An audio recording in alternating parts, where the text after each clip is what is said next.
Hello, my friend. Mwah, mwah, mwah. There's Teddy Hilton. I actually posted a Throwback Thursday photo of this and me and Teddy during his 1-year birthday party day celebration. You know what? I actually want to start off really by showing you guys something that I've never shared in my mom's house.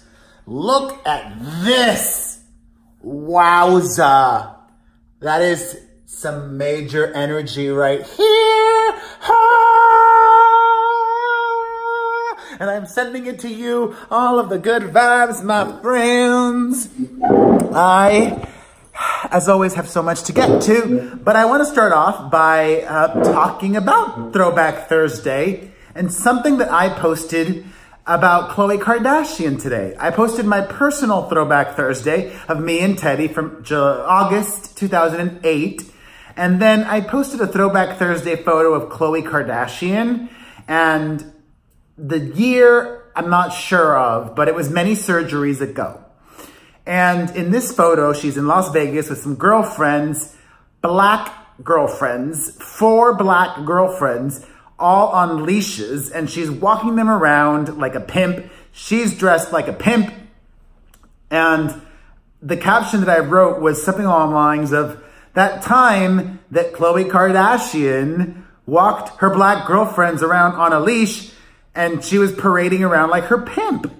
And what really surprised me was the amount of comments, A, defending her, saying, well, her friends agreed to it, and B, calling me out on being a bully for posting that photo. You're a bully, she's been through a lot, blah, blah, blah, blah, blah. I think my caption was pretty just factual and not mean or cruel. And just because somebody's been through a lot doesn't mean that they are immune from well, criticism, yes.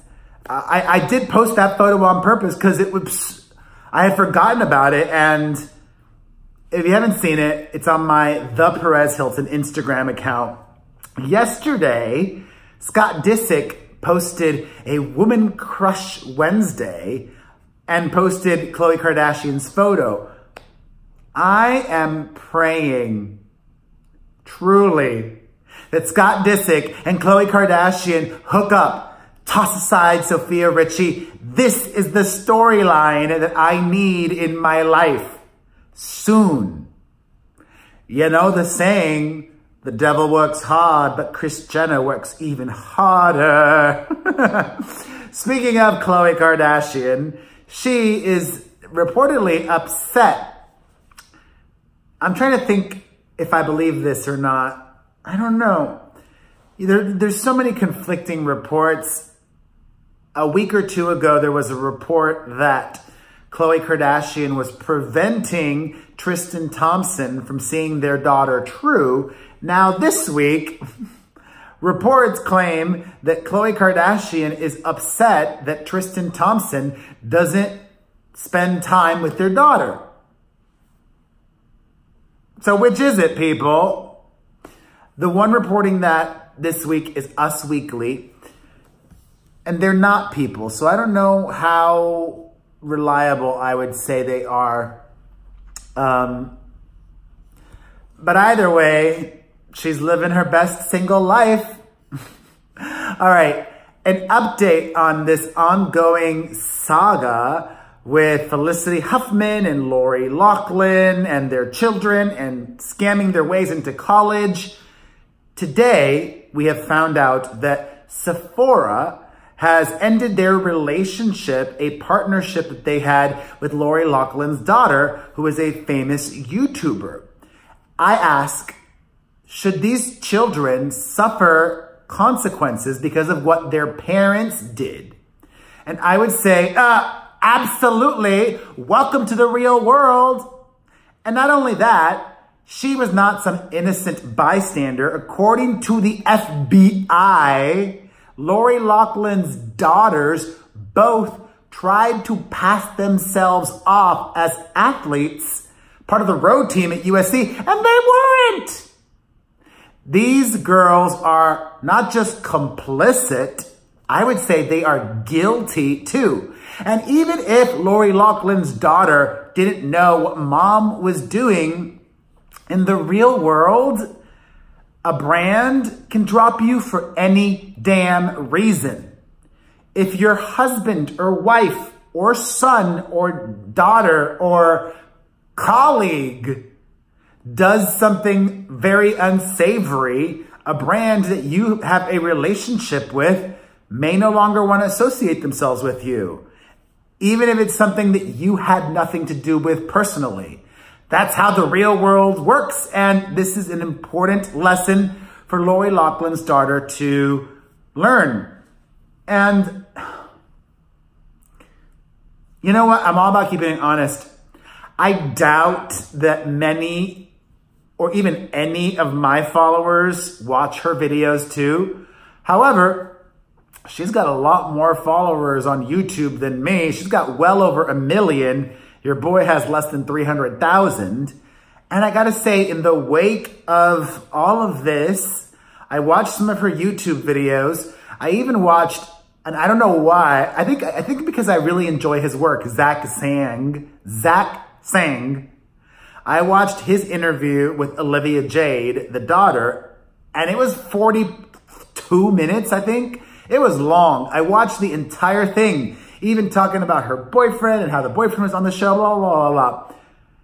She seems nice, and she doesn't seem dumb. She's rich, entitled, privileged, but not annoying. You know, there's the annoying YouTubers. There's something compelling to watch about her and something likable. I found her likable. She's young, and she did not seem dumb. Did I say that already? I don't know. She just should not have gone to college.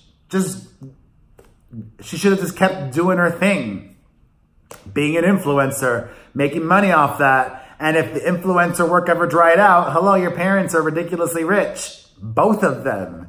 Lori Loughlin, those Full House residuals are set for her for life. And then the dad created that Massimo line. All right, on to other news. An update on Jussie Smollett. He was in court this week, not once, but twice. First, he showed up in Chicago at the courthouse to make the case, along with his lawyers, that the next hearing should have cameras in there, which was a surprising move. I'm all for it. He's either very confident that he's got great lawyers that can get him out of this, even though those two brothers and all the video evidence and all of that, or he's guilty as hell and just is such a narcissist that he wants all this attention.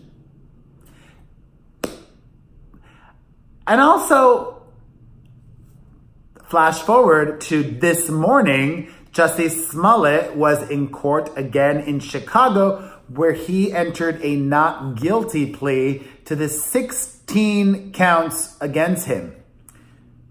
It surprised me that he has not tried to make some kind of plea deal with the prosecutor yet, because it seems apparent to me, based on all of the evidence and information that the police claim to have, and that they say they have even more that they have not shared with us. He seems guilty. And also fighting this lawsuit with a team of lawyers from multiple law firms, expensive lawyers, even celebrity lawyer Mark Garagos, who's not working for free. That's going to cost him so much money. I would have thought he'd not do this, but, you know, good on him. On to more TV-related news, from the Empire actor to another gay TV star, Rosie O'Donnell. In a new book, she opens up about being abused as a young child by her father. I don't want to get into that at all, actually, or too much. I'll have the link down below, as always, so that you can read, see, or hear more. However, that explains a lot. Rosie has been open about her mental health issues in the past.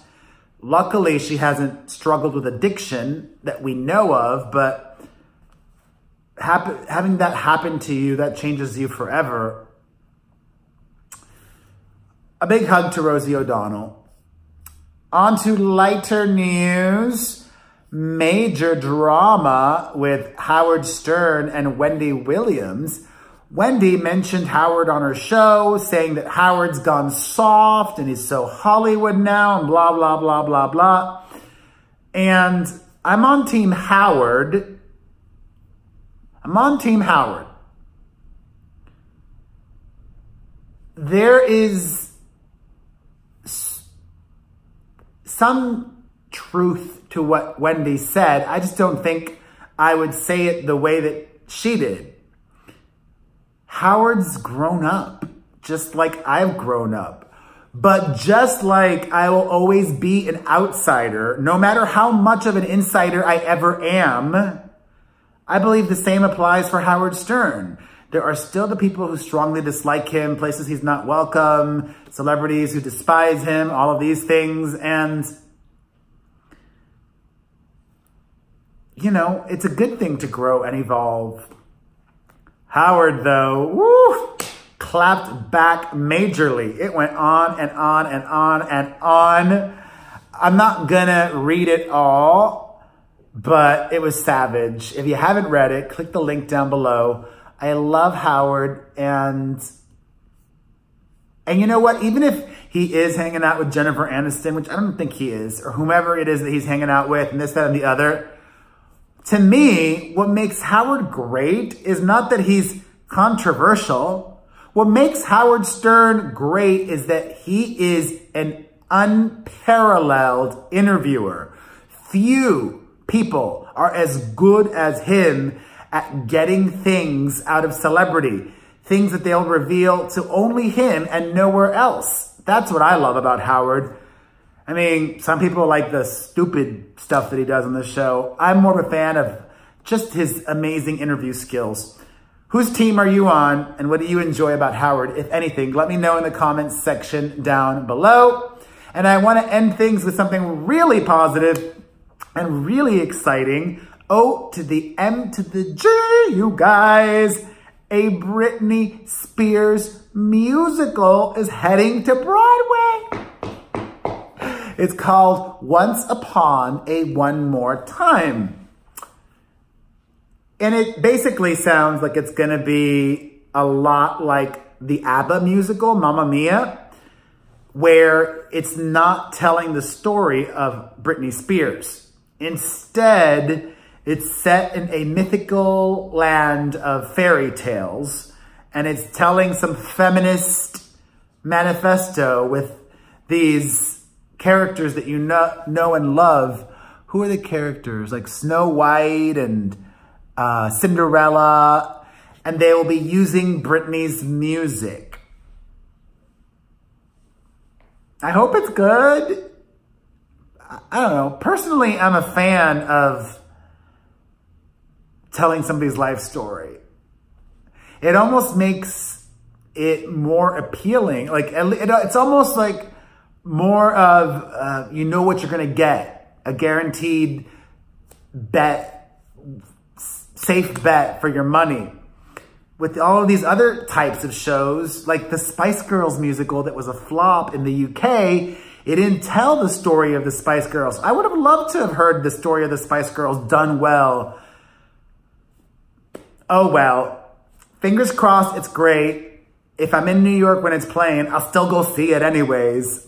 Because I love me some Brit, and I love me some you, and I waited until the end today to remind you, PerezTour.com. PerezTour.com is where you can get info and tickets for our live podcast recording next month in Los Angeles. Thank you for watching. As always, please, please, please, please, if you enjoyed this video, hit the like button, leave a comment, share, follow, subscribe if you're not doing that. I love you. Mwah. Mazel.